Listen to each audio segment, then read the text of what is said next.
Kenaikan harga barang menyebabkan mereka yang berpendapatan rendah resah dan gelisah memikirkan kos sara hidup yang meningkat. Bak kata golongan B40 yang ditemui Buletin TV9, hidup mereka kini ibarat kais pagi makan pagi, kais petang makan petang. Ada yang mencadangkan pengeluaran wang khas daripada kumpulan wang simpanan pekerja KWSP, namun ia bagi golongan tertentu sahaja. Harga telur, ikan, ayam, daging, minyak masak, tepung gandum dan bermacam lagi melambung.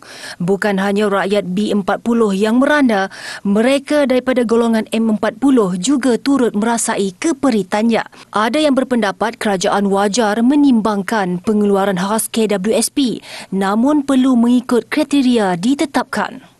Disebabkan sekarang keadaan ekonomi tak menentu, jadi harga barang semua naik, harga transport semua naik kan. Jadi diperlukan untuk keluar KWSP tu.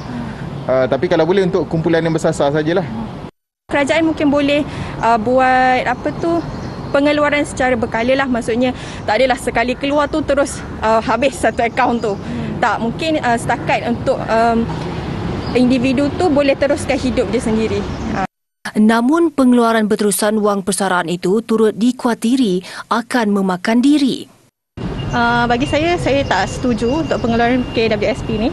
Mungkin boleh tengok macam ubahkan kan sekarang ni 11% tolak daripada gaji ataupun 9% untuk KWSP ni kan.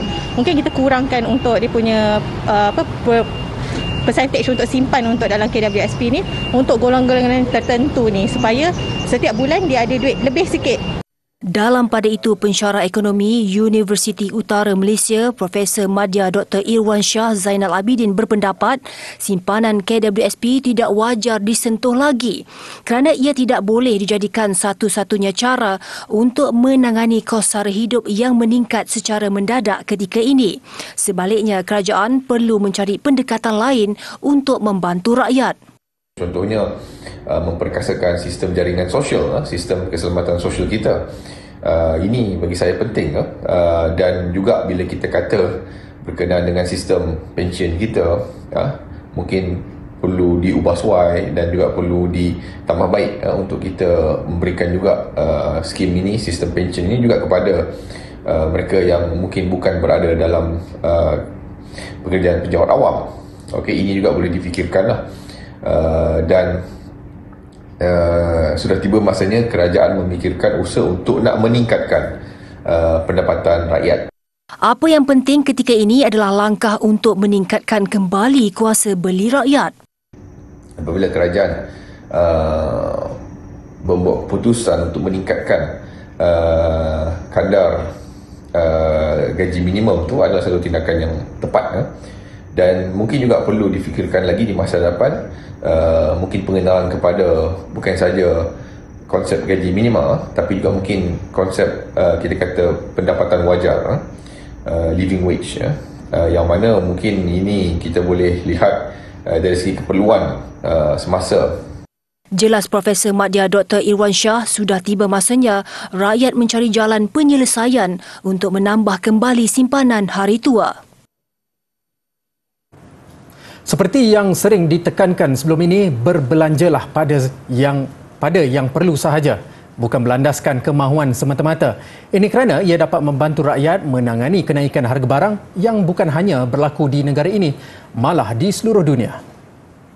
Yang pertama, kita cuba kurangkan kemahuan kita kalau boleh.